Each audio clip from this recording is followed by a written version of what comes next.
যে এই প্রকল্পগুলি যখন চালু হবে তখন প্রত্যেকেই টাকা পাবো, এটা সম্ভবই নয়, এটা ঠিকও নয়। যতগুলো প্রকল্পের কথা বলছি প্রত্যেকটা প্রকল্পে কিন্তু লিমিটেশন থাকবেই, সেটা আপনারা বুঝে নিন। এই তা না হলে ভাববেন যে সরকার বলেছিল যে আমাদের দেবে অথচ আমরা পেলাম না। অন্নপূর্ণা ভান্ডার এটা কি প্রত্যেকের জন্য 3,000 টাকা, নাকি ফ্যামিলি বেসিসে একজন পাবে 3,000 টাকা? পশ্চিমবঙ্গে এখন বিজেপি সরকার গঠন হতে চলেছে। এই বিজেপি সরকার আসার আগে বেশ কিছু প্রতিশ্রুতি আমাদেরকে দিয়েছিল, যে প্রতিশ্রুতিগুলো কিন্তু একের পর এক লিস্ট করে আপনাদের সামনে এই ভিডিওটি এনেছি। আপনারা এই প্রতিশ্রুতিগুলো দেখে রাখুন, জেনে রাখুন। তো এই সুযোগ সুবিধাগুলো যখন একের পর এক চালু হবে তখন কিন্তু আপনারা আপনাদের ফ্যামিলির জন্য কিন্তু অ্যাপ্লাই করতে পারবেন এবং এই সুযোগ সুবিধাগুলো নিতে পারবেন।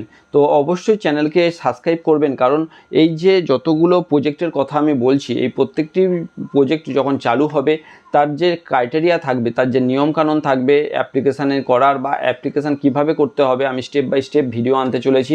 এবং তার সাথে সাথে যদি আপনারা ফেসবুক থেকে দেখেন তো অবশ্যই চ্যানেলটিকে কিন্তু ফলো করে রাখুন, কারণ এই ধরনের ইনফরমেটিভ ভিডিও আমার এই চ্যানেলে বারবার আসবে এবং সমস্ত ইনফরমেশান আপনাদের সাথে আমি শেয়ার করব।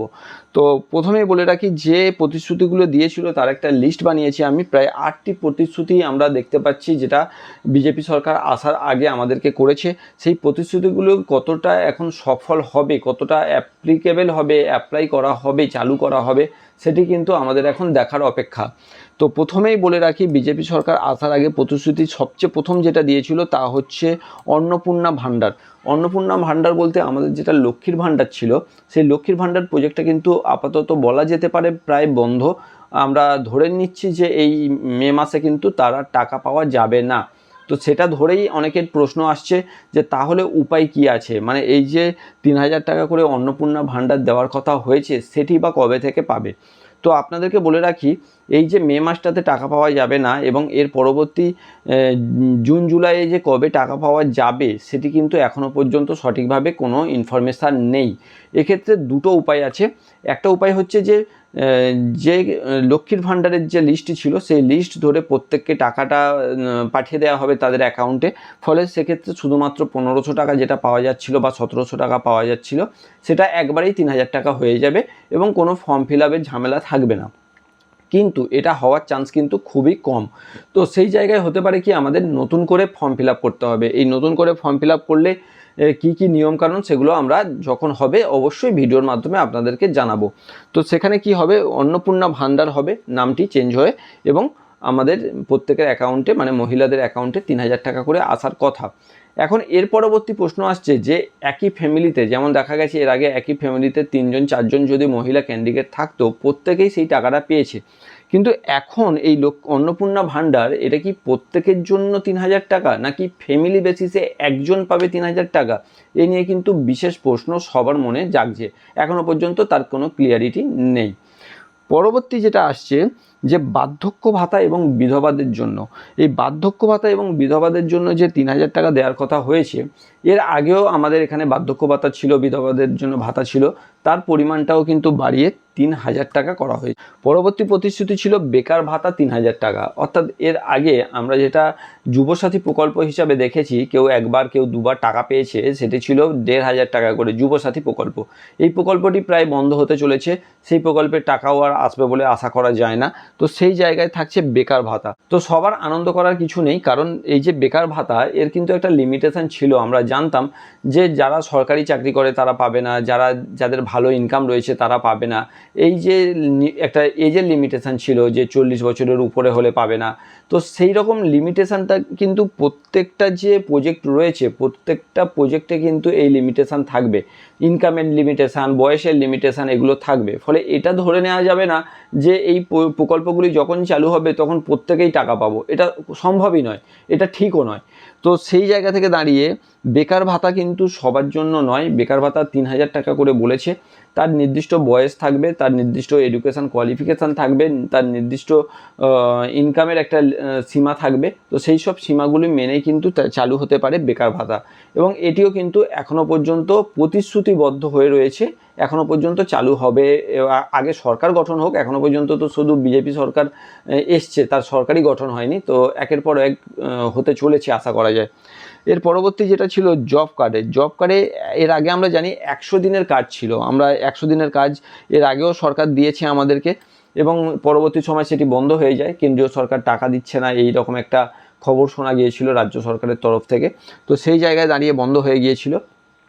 এখন আবার সেটি চালু হচ্ছে এবং সেটি 125 দিন হয়ে ফিরে আসছে। ফলে যারা 100 দিনের কাজ করতো বা করার যোগ্য তারা কিন্তু এবারে 125 দিনের কাজ পাবে এবং আশা করা যায় এর থেকে সাধারণ মানুষ বা যারা নিম্ন ইনকাম বিশিষ্ট ফ্যামিলি রয়েছে তারা কিন্তু অনেকটাই উপকৃত হবে।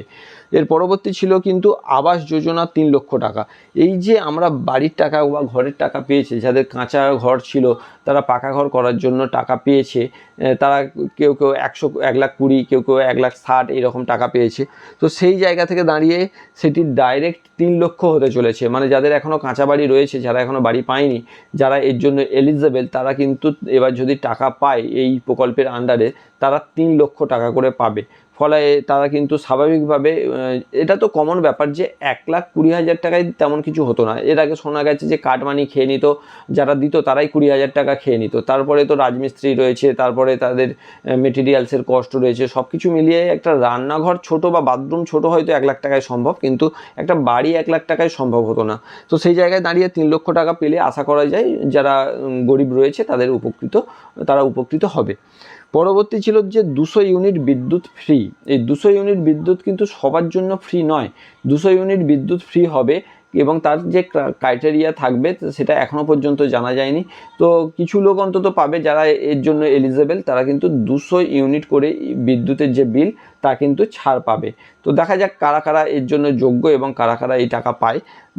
তো এর পরবর্তী হচ্ছে আয়ুষ্মান ভারত। এই আয়ুষ্মান ভারত কিন্তু খুবই ইম্পর্টেন্ট ব্যাপার। এটি আমাদের ছিল, এর আগেও ছিল আয়ুষ্মান ভারত, সারা ভারত জুড়ে রয়েছে, বিভিন্ন রাজ্যের এটি রয়েছে। আমাদের পশ্চিমবঙ্গ রাজ্য এটিকে নিতে অস্বীকার করেছিল, এই সুবিধা নিতে অস্বীকার করেছিল। তার পরিবর্তে তারা কি দিয়েছিল? তারা দিয়েছিল স্বাস্থ্যসাথী কার্ড। এই স্বাস্থ্যসাথী কার্ডের যে সুবিধাগুলো ছিল, 5 লক্ষ টাকা পর্যন্ত চিকিৎসা পাওয়া যেত, এখানেও কিন্তু সেম চিকিৎসা পাওয়া যাবে এবং সারা দেশ জুড়ে চিকিৎসা পাবেন। যে সারা দেশের যে সকল হসপিটালগুলো, নার্সিংহোমগুলো রয়েছে, যেগুলো এই আয়ুষ্মান ভারত বা সরকারের সাথে টাই আপ রয়েছে, তাদের সেই জায়গা থেকে চিকিৎসা করালে কিন্তু 5 লক্ষ টাকা পর্যন্ত চিকিৎসা সাধারণ মানুষ পাবে। এর ক্ষেত্রে বলে রাখি, রাজ্য সরকারের যে প্রকল্পটি ছিল, যে স্বাস্থ্যসাথী, সেখানে কোনো লিমিটেশন ছিল না, সবাই সেই কার্ডের জন্য অ্যাপ্লাই করতো এবং কার্ড পেয়ে গেলে তারা চিকিৎসা করাতে পারত। সেক্ষেত্রে বড় লোক গরিব লোক এইরকম ব্যাপারটা ছিল না। সেই জায়গায় দাঁড়িয়ে কিন্তু এখানে একটা লিমিটেশন অবশ্যই থাকবে। শুধু এর ক্ষেত্রে নয়, যতগুলো প্রকল্পের কথা বলছি প্রত্যেকটা প্রকল্পে কিন্তু লিমিটেশন থাকবেই, সেটা আপনারা বুঝে নিন। তা না হলে ভাববেন যে সরকার বলেছিল যে আমাদের দেবে অথচ আমরা পেলাম না, এই রকম ব্যাপার নয়। সরকার বলেছিল দেবে, প্রকল্পগুলোর প্রত্যেকটা প্রকল্পের একটা করে ক্রাইটেরিয়া থাকে যে তারা কিন্তু একটা উদ্দেশ্য নিয়ে প্রকল্পগুলি চালু করে। তো সেই উদ্দেশ্যের মধ্যে যারা থাকবে, সেই উদ্দেশ্যের আন্ডারে যারা পড়বে, তারাই কিন্তু তার বেনিফিট পাবে, এই নয় যে সবাই পাবে। তো যাই হোক, এই যে 5 লক্ষ টাকা করে স্বাস্থ্য বিমা পাবে, এই স্বাস্থ্য বিমা কিন্তু সবার জন্য নয়।